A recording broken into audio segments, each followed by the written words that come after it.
நடிகர் விஜய் அரசியல் கட்சியை ஆரம்பித்துள்ளார். தமிழக வெற்றிக் கழகம் என்ற பெயரில் கட்சி தொடங்கியுள்ள விஜய் 2026 சட்டமன்ற தேர்தல் தான் இலக்கு என்றும் அதற்கான பணிகளை படிப்படியாக செய்து வருகிறார். முதல் கட்சி மாநாட்டை விழுப்புரம் விக்கிரவாண்டியில் வி சாலையில் நடத்தினார். அப்போது தனது அரசியல் எதிரி திமுக என்றும் கொள்கை எதிரி பாஜக என்றும் வெளிப்படையாக அறிவித்தார். இதே போன்று ஆட்சியில் பங்கு, அதிகாரத்தில் பங்கு என்றும் விஜய் கூறினார்.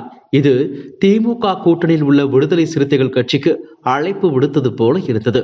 இந்த யூகத்திற்கு உயிர் கொடுக்கும் வகையில் அம்பேத்கர் நூல் வெளியீட்டு விழாவின் போது திருமாவளவனுடன் ஒரே மேடையில் விஜய் பங்கேற்க இருப்பதாக தகவல் வெளியானது. ஆனால் விஜயுடன் ஒரே மேடையில் பங்கேற்றால் பல்வேறு யூகங்களுக்கு வழிவகுக்கும் என்று கூறிய திருமாவளவன் அந்த நிகழ்ச்சியில் விடுதலை சிறுத்தைகள் கட்சியின் துணை பொதுச் செயலாளராகவும் வாய்ஸ் ஆஃப் காமன் என்ற தேர்தல் வியூகம் வகுக்கக்கூடிய நிறுவனத்தின் தலைவருமான ஆதவர்ஜுனா பங்கேற்றார். அப்போது ஆதவர்ஜுனா பேசிய கருத்துக்கள் திருமாவளவனுக்கு மேலும் சங்கடத்தை ஏற்படுத்தியது. இதையடுத்து ஆதவர்ஜுனாவை கட்சியில் இருந்து நீக்கி திருமாவளவன் உத்தரவிட்டார். இதையடுத்து எப்போது வேண்டுமானாலும் ஆதவர்ஜுனா விஜயின் தமிழக வெற்றி கழகத்தில் இணையலாம் என்று தகவல் பரவி வந்தது. இந்த நிலையில்தான் இன்று ஆதவர்ஜுனா தமிழக வெற்றி கழக தலைவர் விஜயை சந்தித்துள்ளார்.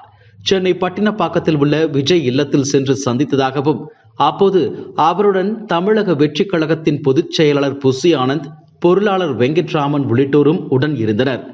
தமிழக வெற்றி கழகம் கட்சி ஆரம்பித்து ஒரு வருடம் ஆக உள்ள நிலையில் கட்சியினுடைய அடுத்த கட்ட வளர்ச்சி குறித்தும் வரும் 2026 ஆண்டு சட்டமன்ற தேர்தலுக்கு தயாராகும் வகையிலும் அடுத்த கட்ட நகர்வுகள் குறித்தும் ஆலோசித்ததாக கூறப்படுகிறது. தமிழக வெற்றி கழகத்தின் அடுத்த ஆலோசகராக ஆதவர்ஜுனா செயல்பட இருப்பதாகவும் கூறப்படுகிறது. இது தொடர்பாக பேசுவதற்காகத்தான் ஆதவ் அர்ஜுனா விஜயை சந்தித்தார் என்றும் கூறப்படுகிறது.